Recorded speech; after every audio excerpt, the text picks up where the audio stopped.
The United States is demanding that our country increase its defense spending. The long-feared security bill from the Trump administration has arrived, calling for South Korea to raise its defense spending to 5% of GDP.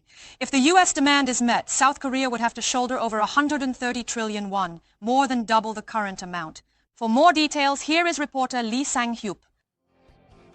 The Ministry of National Defense in the US has firmly stated that Asian allies, including South Korea, must proactively raise their defense spending to a target of 5% of GDP.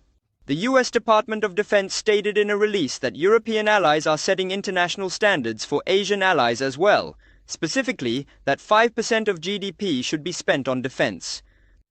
The Trump administration has called on NATO's European member states to increase their defense spending from the current target of 2% of GDP to 5%, and is now making the same demand of Asian allies such as South Korea. A commitment to 5% defense spending across this alliance, which we think will happen, which we think has to happen. This year, South Korea allocated about 61 trillion won for defense, which amounts to 2.37% of last year's nominal GDP. If defense spending were raised to 5% of GDP as the US demands, more than double the current defense budget, 127 trillion won would need to be spent. An increase in defense spending could also lead to US pressure to purchase more American weapons.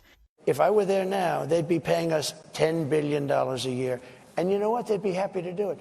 It's a money machine. If South Korea does not raise its defense spending to meet US expectations, there are concerns that Washington could use the reduction of US forces in Korea as leverage.